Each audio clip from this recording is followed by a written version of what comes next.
अब बात करेंगे कुछ मौसम के हवाले से। तो आपको बताएं कि कराची के मुख्तलिफ इलाकों में कहीं तेज़ तो कहीं हल्की बारिश। गर्मी का जोर टूट गया। सड़कों पर बारिश का पानी जमा होने से बदतरीन ट्रैफिक जाम रहा। कई इलाकों की बिजली भी मुअत्तल कर दी गई। करंट लगने से 2 अफराद जाँ बहक हो गए। महकमा मौसमियात के मुताबिक आज भी शहर में बादल बरसने का इम्कान है।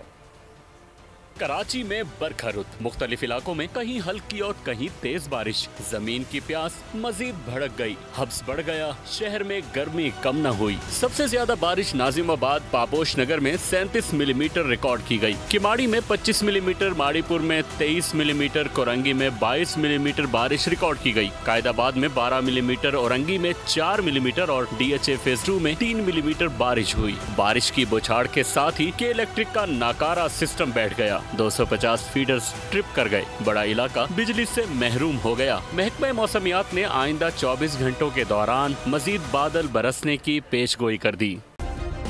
सब्सक्राइब करें और बेल दबाएं ताकि कोई खबर रह न जाए।